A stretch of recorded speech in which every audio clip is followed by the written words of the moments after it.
예도입니다. 존재의 숲의 아침 햇살은 정말 아름답습니다. 지금부터 안토니오 그람시의 옥중 수고를 분석하면서 여러분들과 함께 사유여행을 떠나겠는데, 특히 그람시의 사유는 19세기 초중반부터의 청년 마르크스의 활동, 그리고 자본론, 정치 경제학 비판, 그룬트리세 등등을 출발점으로 하여 그 이후에 레닌, 로자 룩셈부르크, 루카치 등을 지나서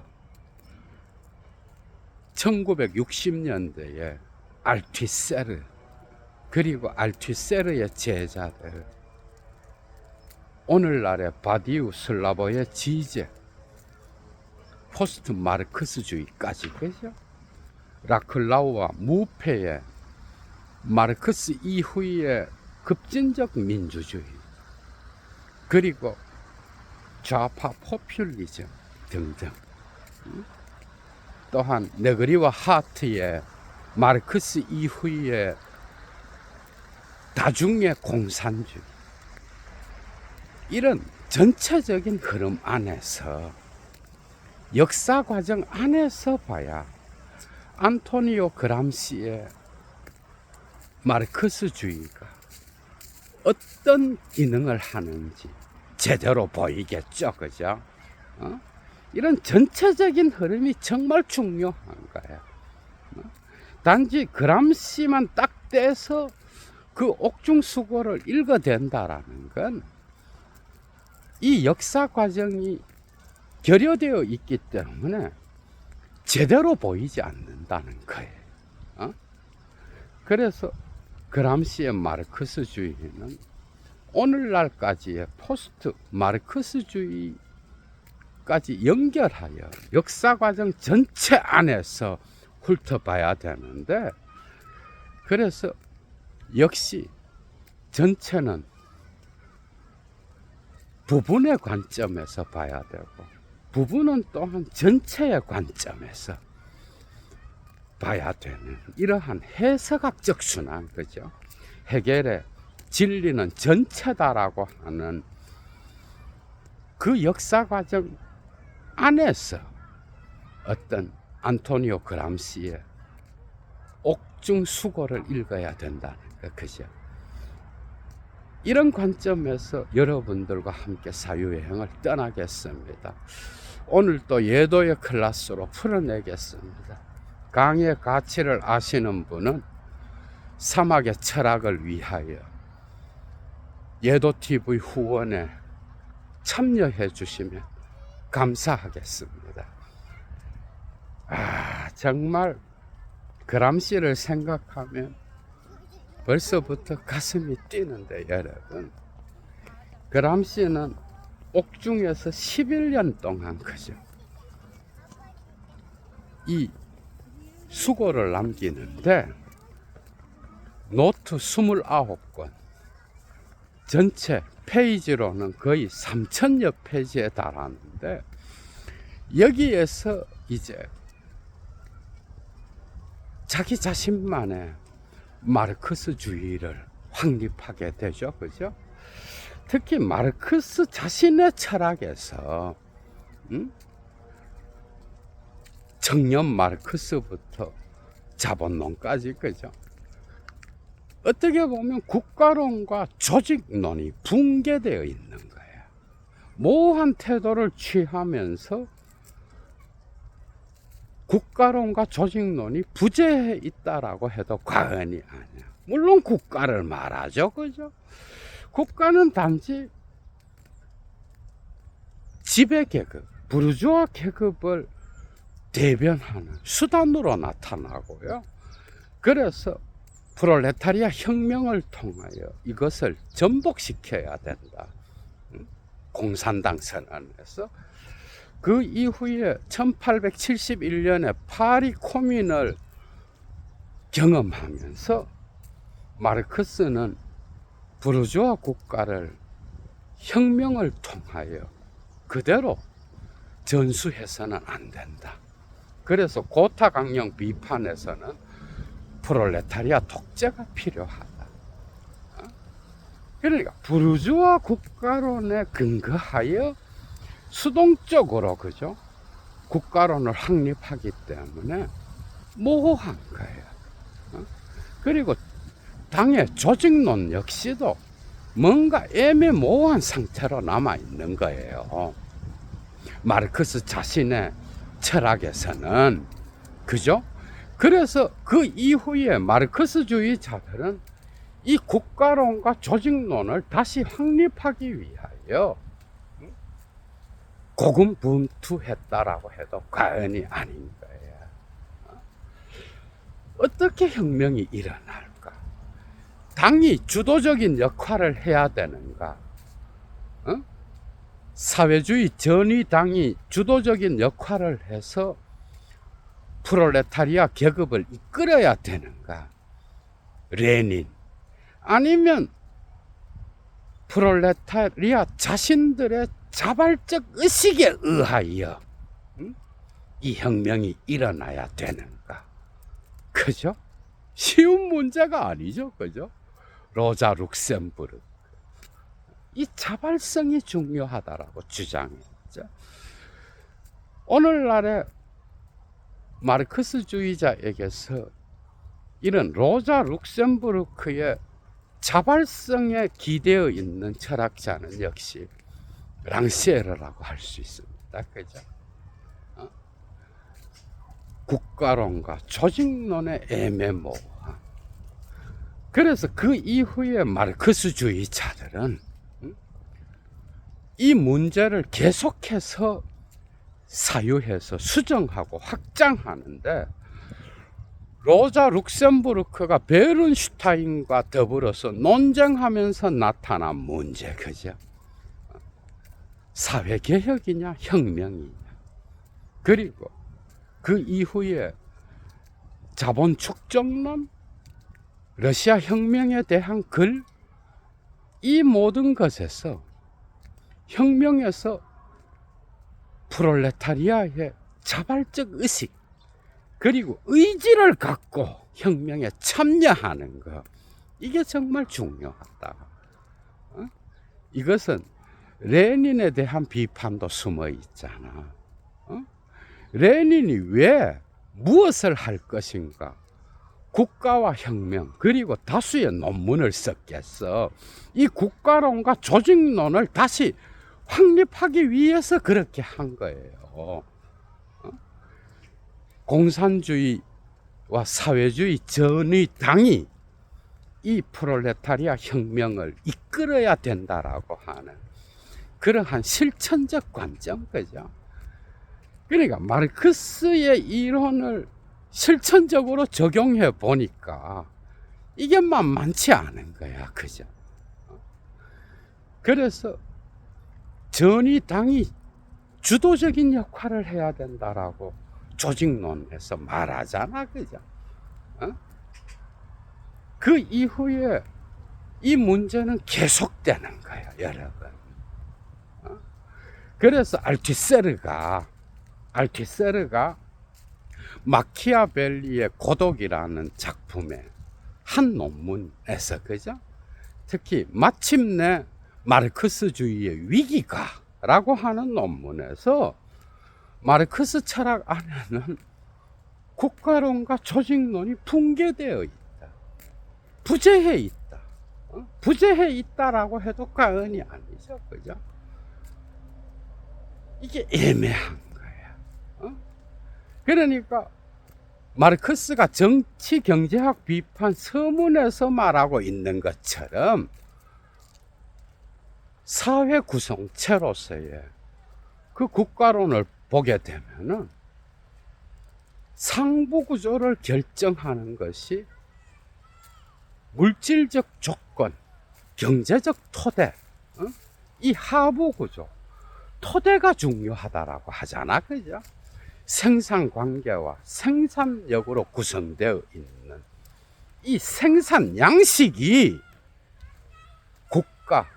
의식, 문화, 모든 국가의 이데올로기적 장치를 결정한다라고 보는 거잖아. 그죠? 여기에는 철학도 들어가고 종교도 들어가는 거예요. 이 이데올로기적 구성, 이 상부 구조, 이것은 과연 마르크스가 분석한 것으로 끝나는가? 경제에 의해서 이 모든 것이 결정되고, 그리고 토대가 상부 구조를 규정한다라고 하는 이것으로서 과연 문제가 해결되는 것인가? 그죠? 이런 질문들이 이제 상부 구조의 기능, 이데올로기적 장치의 기능이 얼마나 중요한지를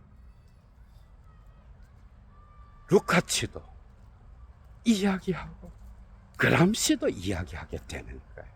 그 이후에 알투세르는 뭐 당연하죠, 그죠? 왜? 왜냐하면 이 이데올로기의 장치가 지배계급의 이익을 대변하는데 엄청난 역할을 하고, 여기에 대부분의 어떤 국민의 다수가, 그죠?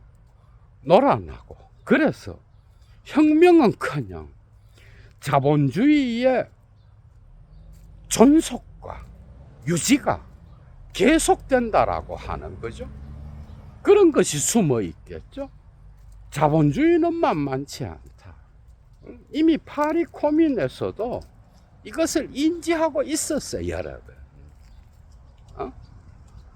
그래서 상부구조의 국가장치로서의 이데올로기가 정말 중요하다. 그래서 루카치는 역사와 계급 의식에서, 그죠? 이 의식이 얼마나 중요한지, 상부구조의 관점, 상부구조의 이 기능, 이것이 혁명의 장애가 될 정도로 기존 질서를 유지하는 데에 결정적인 역할을 한다고 봤잖아.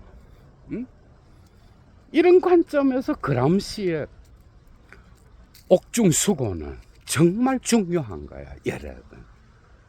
그람시는 1891년 이탈리아 남부 사르데냐에서 태어나게 되는데요. 그 이후에 상당히 많은 가정사를 겪으면서, 그죠? 이미 어렸을 때 불구가 되잖아. 그래서 키가, 여러분들이 구글이나 이런 데서 사진을 보면 알지만 상당히 키가 작죠, 그죠? 뭐 150? 그런데 바이올리니스트, 음악가와 결혼을 해서 두 아들을 낳기도 하고, 그죠? 토리노 대학을 다니다가 중퇴하기도 하는데, 그의 정치적 활동은 1913년에 사회당에 입당하면서 시작되죠. 그런데 이 사회당이 보니까 혁명에 상당히 미온적인 거야. 그래서 자기가 1921년에, 그죠? 이미 19년부터 공산당 기관지에서 활동하기도 하는데, 21년에 이탈리아 공산당을 창설하고 거기에서 지도자급으로 활동하게 되죠, 그죠? 그런데 이탈리아의 국가사회주의가 정권을 잡게 되면서 무솔리니, 그죠? 1926년도에 사회 파시스트 당 이외에, 그러니까 무솔리니 당 이외에 모든 당의 활동을 금지하게 되잖아. 이때 수십 명이, 특히 공산당 활동을 했던 그 활동가들이 감옥에 가게 되는데, 이때 그람시가 투옥되는 거야, 여러분. 그러니까 이런 불순분자는 20여 년 동안 뇌를 쓰게 하면 안 된다. 그래서 감옥에 넣었는데 오히려 감옥에서 글을 쓰게 되잖아, 그죠? 감옥에서 3,000여 페이지의 글을 써서 남기게 되는데, 이게 또한 그 이후에 마르크스주의에 결정적인 영향을 미치게 되는 거야, 여러분. 특히 알티세르의 1970년 논문, 이데올로기와 이데올로기적 국가장치, 이것은 거의 그람시의 옥중수고에 나타나는 사유와 정말 유사하다라고 볼 수 있죠, 그죠? 그리고 그 이후에 라클라우와 무페, 네그리와 하트 등등에게 영향을 미쳤고요. 후기 마르크스주의, 포스트 마르크스주의에 결정적인 영향을 미치는 거예요. 왜 혁명이 러시아에서는 성공했지만 서구 유럽에서는 성공하지 못했을까? 특히 독일과 프랑스와 영국과 이탈리아의 상황을 보게 되면은 이 자본주의 국가가 만만치 않을 거야. 시장에 개입해서 자본주의의 생산 양식을 보호하기도 하고요. 심지어는 복지 정책을 써서, 그죠? 다수의 국민들의 어떤 그 걱정을 덜어주기도 하고, 그죠? 그래서 혁명이 일어나기는커녕 자본주의 국가가 영속될 것 같은 그런 위기를 보게 되는 거야, 그 당시에. 자본주의가 만만치 않다. 그리고 자본주의의 그 민주주의는 금방 붕괴되는 게 아니다. 그렇다면 혁명은 어떻게 전개되어야 되는가? 이런 질문들이 중요해지겠죠, 그죠? 그래서 루카치와는 다른 방식으로 이 상부 구조의 기능을 뜯어 고치게 되는데, 이것이 정말 중요하다. 마르크스가 토대가 상부 구조를 결정한다라고 하지만은 사실 이 상부 구조의 국가 장치는 그렇게 만만한 게 아니다. 이런 질문으로부터 그람시는 마르크스주의를 다시 새롭게 확립하게 되잖아, 그죠? 모든 정통 마르크스주의는, 그죠? 그 시대의 상황에서 그 마르크스의 원전을 재해석하는 거예요. 그래서 역시 그리스도교의 해석학과 같이, 그죠? 마르크스주의 역시 해석하기 정말 중요한 거예요. 재해석함으로써 다시 창조하는 거예요. 알티세르 역시도 마르크스의 원전을 재해석하는 거야, 그죠? 응? 그 방식은 정말 독특하지만은 각 시대마다 마르크스의 원전은 계속 새로 해석되는 거예요. 오늘날의 지적에 이르기까지, 그죠?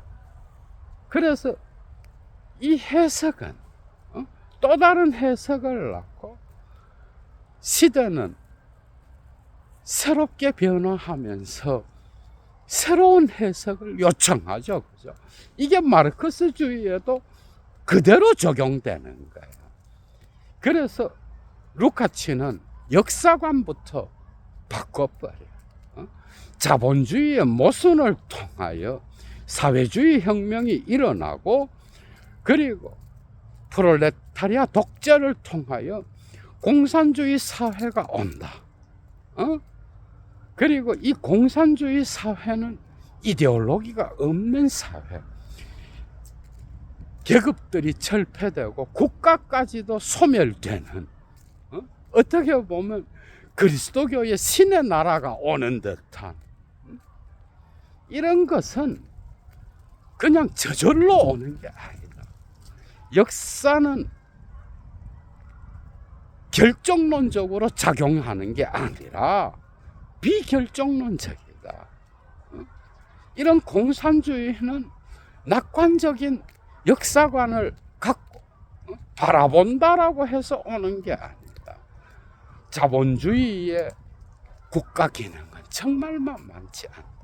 그죠? 그래서 비결정론적 역사관을 주장하게 되는, 그죠? 만만치 않다. 역사는 법칙에 의하여 돌아가고, 봉건제에서, 고대의 노예제에서 중세의 봉건제로 갔다가, 그리고 봉건제에서 근대의 자본주의 사회로 갔다가, 그죠? 이 부르주아 혁명, 그죠? 여기에서 자본주의의 모순을 통하여 사회주의 혁명이 일어나고 공산주의 사회가 도래한다. 이런 역사 발전론, 그죠? 이것은 상당히 순진할 수 있다. 그래서 이런 공산주의는 저절로 오는 게 아니라 전략이 중요하다. 이렇게 되는 거예요. 그래서 역사는 결정되어 있는 게 아닌 거예요. 법칙이 있는 게 아닌 거예요. 사회주의 혁명이 성공하지 못할 수도 있고, 그래서 공산주의 사회가 도래하지 못할 수도 있는 거예요. 이런 것들을 그 시대사적 관점에서 안토니오 그람시는 보게 되죠. 그죠? 이런 고민 안에서 이제 국가론을, 그죠? 새로 세우게 되는데, 이 국가론을 보게 되면 알투세르의 이데올로기적 국가정치와 유사합니다. 국가는 단지 경찰, 군대, 법원을 통하여, 그러니까 강제적인 폭력적 수단, 그죠? 이 강제가 중요한 거야. 그것을 통하여 확립되는 것만이 아니다. 이런 정치사회는 단지 또 다른 신급을 요구하게 되는데, 그건 바로 시민사회다. 시민사회와 정치사회, 이 둘의 융합에 의하여 국가는 기능한다. 이렇게 되죠. 그죠? 그래서 상부구조의 기능이 정말 중요하게 된 거야. 단순하게 정치사회, 군대, 경찰, 법원을 통하여 국민들에게 어떤 법 질서를 강제하고, 그죠? 폭력적 수단을 통하여 질서를 확립하는, 이것은 언제나 있어 온 거예요. 국가의 기능에서, 그죠? 이 정치 사회는 항상 있어 왔어. 그런데 중요한 것은 근대가 되면서 이 시민 사회가 중요해지잖아. 사실 마르크스는, 그죠? 이 헤겔의 시민 사회를 비판적으로 고찰하면서 자기 자신의 프롤레타리아 철학을 확립하잖아. 이미 청년 마르크스부터 이걸 수행하죠. 그죠? 헤겔 법철학, 비판, 서문과, 그죠? 그리고 시민사회에 대한 연구. 이미 출발점부터 그런 거야. 그런데 그람시가 볼 때 이 시민사회의 기능은 정치사회의 기능과 같이 강제에 의해서 돌아가는 게 아니라 동의에 의하여, 응? 동의를 받아야 이 시민사회의 이익 집단은 서로 관계를 통하여 잘 돌아갈 수 있다라는 걸 보게 된 거예요. 그런데 이 시민사회가 있는 한 부르주아 국가는 붕괴되지 않을 것이다 라고 주장할 정도로, 그죠? 시민사회의 역할은 국가의 또 다른 이데올로기적 기능으로서 정말 중요한 거예요, 여러분. 특히 알티세르는 이 시민사회의 이데올로기적 기능, 그죠? 이 심급을 가정, 학교, 그리고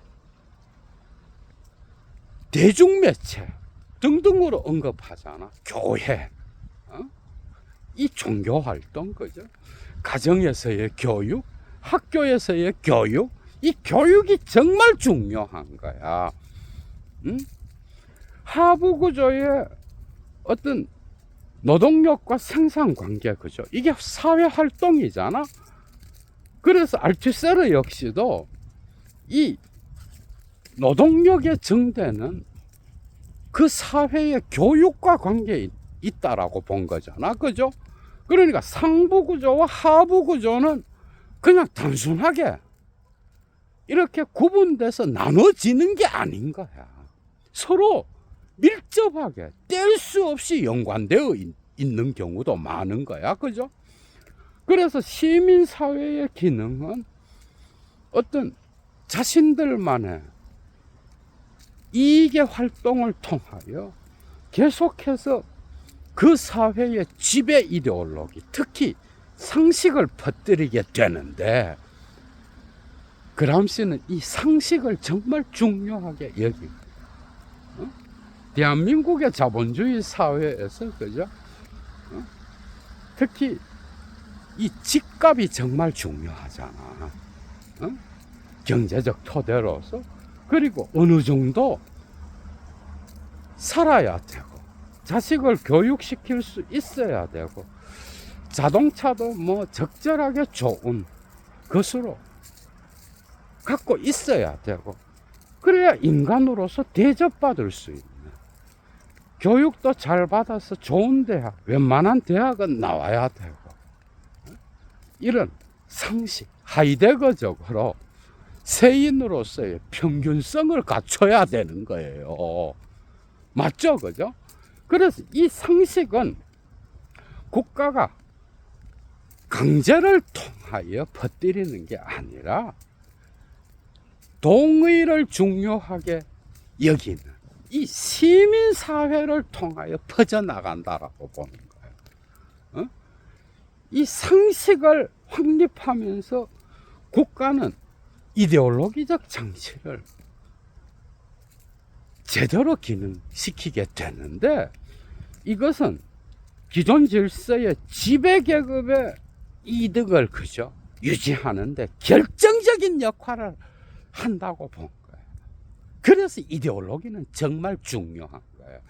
마르크스의 독일 이데올로기, 이것은 미출간 수고로 남았다가 나중에 출간되잖아, 그죠? 그래서 알티세르의 연구에서도 이런 청년 마르크스의 어떤 저작들이 어떻게 후기에 자본론과 정치 경제학 비판, 그런트리세 등등과 관련되는지, 거기에 인식론적 단절은 없는지, 이런 방식으로 분석해 나가잖아, 그죠?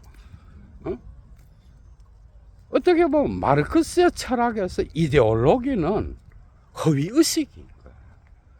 이것은 단지 이론적으로 이론화할 수 없는 거예요. 역사의 현실성이나 사물이 아닌 거야. 경제의 물질적 조건을, 그죠? 이념으로, 허위의식으로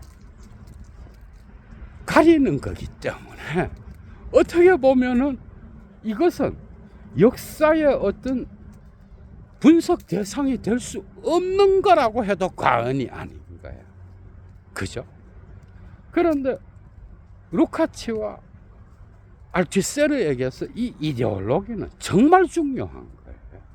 이데올로기는 상식을 통하여 퍼져나가고 시민사회를 통하여 퍼져나가고, 이것은 강제적인 어떤 힘에 의하여 규제되는 게 아니라 자발적 동의에 의하여, 그죠?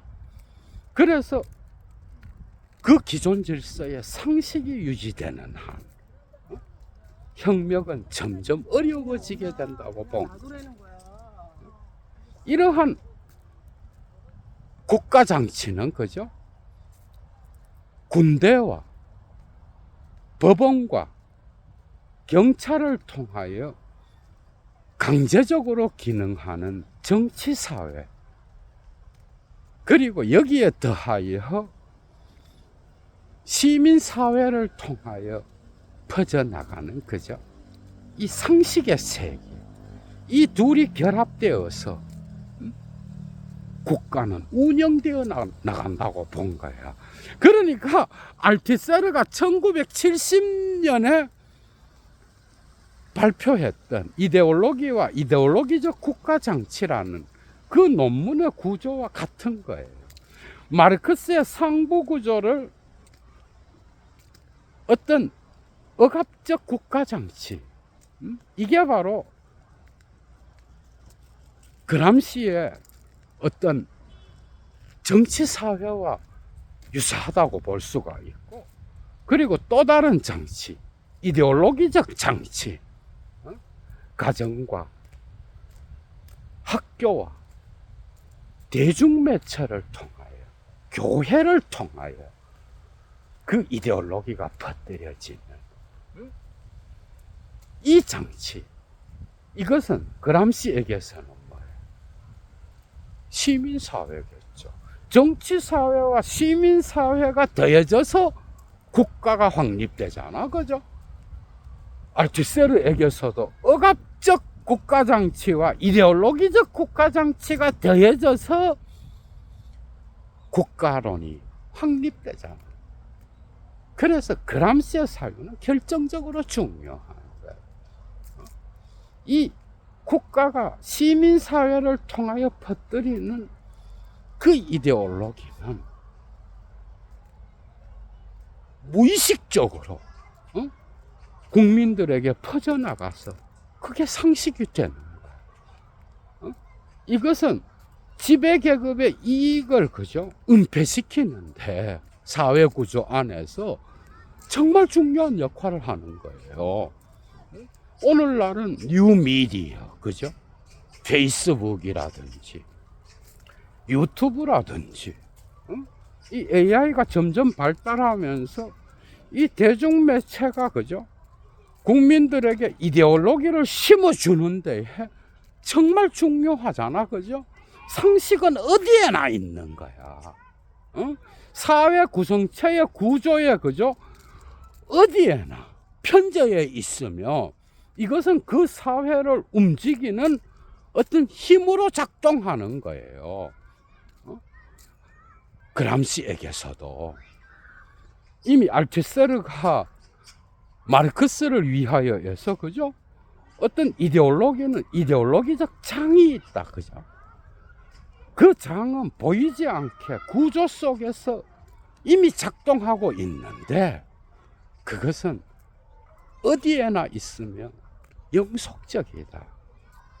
이데올로기가 없는 그런 사회가 있을까, 여러분?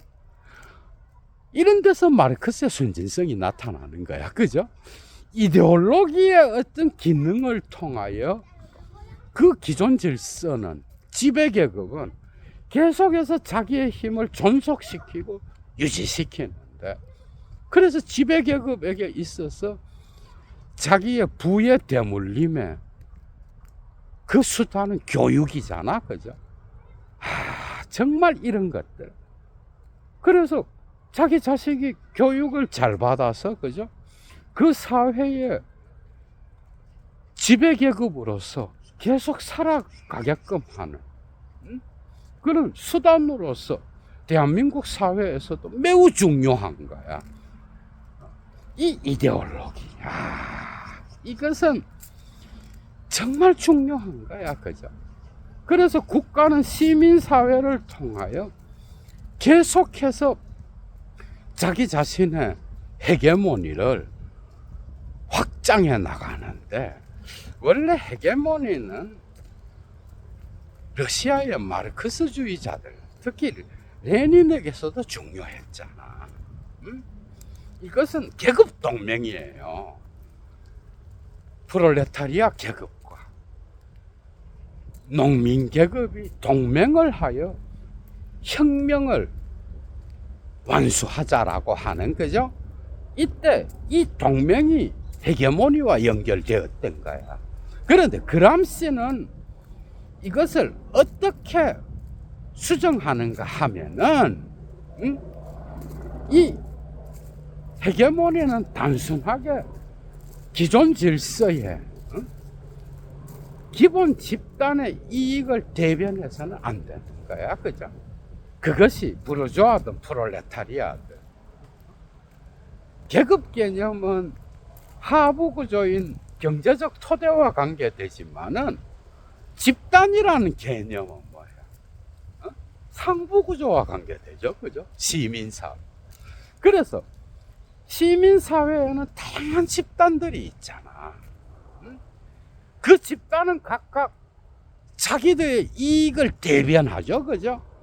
그런데 그 집단이 특정 당을 투표해줘야 그 당이 주도적 역할을 갖고 혁명을 완수하든 아니면 기존 질서를 유지하든 정치의 영역에서 정말 중요하잖아, 그죠? 그런데 이런 어떤 그 시민사회의 집단적 역할이, 그죠? 단순하게 한 집단의 이익에만 제한돼서는 헤게모니가 제대로 작동하지 않는 거야. 정치적 헤게모니를 확립하기 위해서는 하나의 집단, 둘의 집단만이 아니라 기본 집단에서 추종 집단을 포섭하고 그것을 동맹 집단으로 확장할 수 있는 융합의 힘, 이게 있어야 혁명을 하든 아니면 기존 질서를 유지하든 할 수 있다는 거야. 그래서 이 시민사회의 어떤 그 힘을 잘 활용해야, 그죠? 제대로 된 혁명의 점진적 가능성이 가능하다라고 본 거예요. 그러니까 현실을 제대로 파악해야 된다는 거예요. 국가는 단순히 강제적 기구로서 경찰, 군대, 법원을 통해서만 기능하는 게 아니라 이 시민사회에 침투하여, 그죠?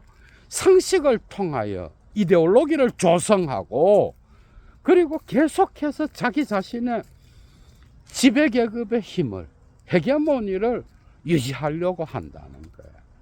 그렇다면 마르크스주의자로서 피지배 계급의 어떤 그 이익을 대변하고, 그죠? 더 나은 사회로 나아가기 위해서는 이 현실을 제대로 봐야 되겠죠. 그래서 다양한 집단들의 어떤 이익을 보면서, 그죠? 그 집단을 계속해서 포섭하여 어떤 헤게모니를 확립해 나가는 것.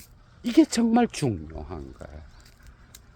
기본 집단 안에서 나타나는 그 이익만을 대변해서는 안 되고 다른 집단, 추종 집단, 심지어 적대하는 집단의 어떤 이득까지도 고려해서 그들을 융합하고 통합해 나갈 수 있는 그 힘. 그래서 러시아의 헤게모니 개념, 러시아의 어떤 사회주의, 마르크스주의자들이 생각했던 동맹으로서의 헤게모니 개념보다 루카치에게서 이 헤게모니 개념이 훨씬 더 확장되잖아, 그죠? 그러려면 이 문화를 통하여 번져나가는 이데올로기를 제대로 봐야 되는 거야. 이런 관점에서 상부구조를, 그죠? 중요하게 생각하면서 시민사회의 기능이 정말 결정적으로 중요하다라는 걸 보게 된 거예요. 그리고 이러한 것은 또한 당의 어떤 전위적 역할을 통하여 점진적인 혁명을 이끌어 가야 되는 그 지점까지 가게 되죠, 그죠? 그래서 유기적 지식인의 역할이 중요하다. 유기적 지식인은 단지 전통적 지식인과 같이 상부구조의 이익을 대변해서 밥을 먹고 사는 그 자들이 아니라, 유기적 지식인은 자기 계급, 프롤레타리아 계급, 피지배 집단의 계급의 이익을 위하여 자기의 지식을 활용하는 그런 자들을 말하겠죠, 그죠? 뭐 예를 들면 룩셈부르크나 레닌과 같은 자 역시도 여기에 들어가고, 또한 게오르크 루카치 역시도 여기에 들어가겠죠. 특정 프롤레타리아 계급, 피지배 계급은 이러한 자기 자신의 이익을 대변할 수 있는 그러한 유기적 지식인들을 무시해서는 안 되고, 그들을 통하여 대항 이데올로기를 만들어내야 된다. 지배계급이 상식을 통하여 이데올로기를 퍼뜨린다면, 이런 유기적 지식인을 통하여 대항 이데올로기를, 그죠?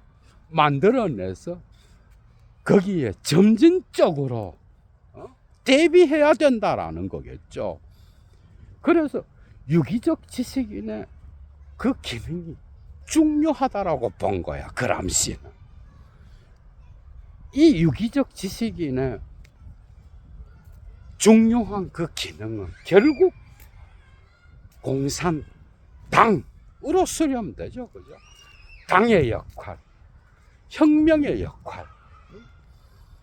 그러나 그 혁명은 단번에 이루어지는 게 아니라, 러시아 혁명과 같이 이것은 사회적, 문화적, 그리고 시민사회의 활동, 이런 것들을 잘 설득하여 동의를 얻어서 헤게모니를 점점 장악해 가면서 천천히 점진적으로 수행해야 된다라고 본 거예요. 그래서 당의 역할은 그 사회의 어떤 그 국가론의 그 구조를 보면서, 그죠? 강제력을 통하여 활동하는 국가와 시민사회의 동의를 통하여 활동하는 그 국가의 어떤 융합 지점을 보면서 점진적으로 사회적, 문화적 개혁을 해 나가면서 혁명은 이루어져야 된다라고 본 거야. 그래서 유기적 지식인의 역할이 정말 중요하다. 오늘날 랑시에르가 본다면, 랑시에르가 70년대 초중반에, 그죠? 자기 선생 알티세르를 공격하면서 이 인텔리겐치아, 마치 지식인이 따로 있어서 피지배 계급을 교육을 통하여 이데올로기를 주도해야 혁명이 오는 것과 같은 그래서 알투세르의 교훈을 쓰게 되잖아. 랑시에르는 인텔리겐치야 이딴 건 필요 없다. 뭐 유기적 지식인 아이고 속아 웃을 일이다. 응? 프롤레타리아는 낮에 일하고 밤에 시를 쓰고 철학책을 읽을 정도로 그죠? 응? 철학책을 읽을 정도로 응? 스스로 깨어있는 응? 그런 자들로 구성되어 있다. 프롤레타리아의 밤은 자발적 의지에 의하여 그죠? 스스로 의식을 일깨우는 노동자들로 구성되어 있다. 그 유명한 프롤레타리아의 밤. 자기 선생을 인텔리겐치아의 오만함으로 규정하면서 그죠? 알투세르를 비판뿐만 아니라 거의 선생으로서 스승으로서의 자격을 박탈할 정도로 무자비하게 비판하잖아. 랑시에르가 볼 때는 유기적 지식인 뭐 당의 역할 아이고 역시 로자 룩셈부르크에 가까이 있다라고 볼 수 있겠죠. 그죠? 큰 그림으로서. 그래서 그람시는 마지막으로 기동전이 아니라 진지전을 주장했습니다. 이 자본주의, 이 부르주아 국가가 그렇게 쉽게 전복되고 붕괴되지 않을 것 같으면, 그렇다면 점진적인 혁명을 향하여 나아가야 되는데, 이 문화와 사회개혁을 통하여 점진적으로 진행해 나가야 되고 국지전을 펴야 되고, 그래서 진지전을 중요하게 여겨야 된다 라고 본 거예요. 이게 그람시의 전략이죠. 그죠? 러시아 혁명에서 나타났던 기동전, 단박에 혁명이 일어나서 그죠? 어떤 사회주의 국가가 되는, 그래서 공산주의 사회를 향하여 나아가는, 이것은 서구에서는 불가능하다. 그래서 시민사회를 통하여 확산되어 가는 이 문화 이데올로기는 정말 만만치 않은 거예요. 오늘날 대한민국 사회에서도 그렇잖아. 그죠? 뭐 피지배계급이면서 지배계급의 이익을 대변하는 당에게 투표를 한다든지, 그것도 소수가 아니에요. 대부분의 어떤 피지배계급에 있으면서 그죠? 지배계급의 이데올로기를 옹호하는 그 당에게 대거 투표하잖아. 그것은 어떤 상부구조의 이데올로기의 확산이 그죠? 그렇게 만만한 게 아니라는 거야. 알투세르에 따르면 이 이데올로기의 기능은 사회구조 어디에서나 있고 그죠? 영원할 정도로 이데올로기로부터 벗어날 수 있는 인간은 없는 거야. 그 점에서 알투세르의 사유 역시도 중요한 거예요. 그게 그렇게 만만하다 그러면 쉬운 거죠. 그죠? 오히려 이데올로기를 쉽게 보고 그죠? 이데올로기 없는 사회를 주장하는 자 자신이 이데올로기에 빠져 있는 거야. 이데올로기의 환상을 가로질러 간다는 거, 그죠? 그건 쉬운 게 아닌 거야. 이데올로기에 잡혀 있으면서 이데올로기의 환상을 가로질러 가는 거예요. 지쟁 역시도 그런 뉘앙스로 자기의 철학을 주장할 때가 많잖아. 이데올로기가 없는 곳, 이데올로기가 없는 자, 이데올로기가 없는 주체, 이런 게 어디 있어? 순수한 공산주의 사회가 오지도 않지만은 왔다라고 하더라도 거기에는 언제나 이미 이데올로기가 기능하고 있는 거야. 예를 들어. 그래서 사회적, 문화적, 점진적 혁명, 진지전이 중요한 거야. 특히 이러한 마르크스주의자들, 그람시를 비롯하여 그죠? 자들의 사고는 오늘날 자본주의의 모순이 나타나는 곳에서는 더욱더 중요한 기능을 하는 거야. 응? 자크 데리다가 마르크스의 유령에서 말하는 것처럼, 그죠?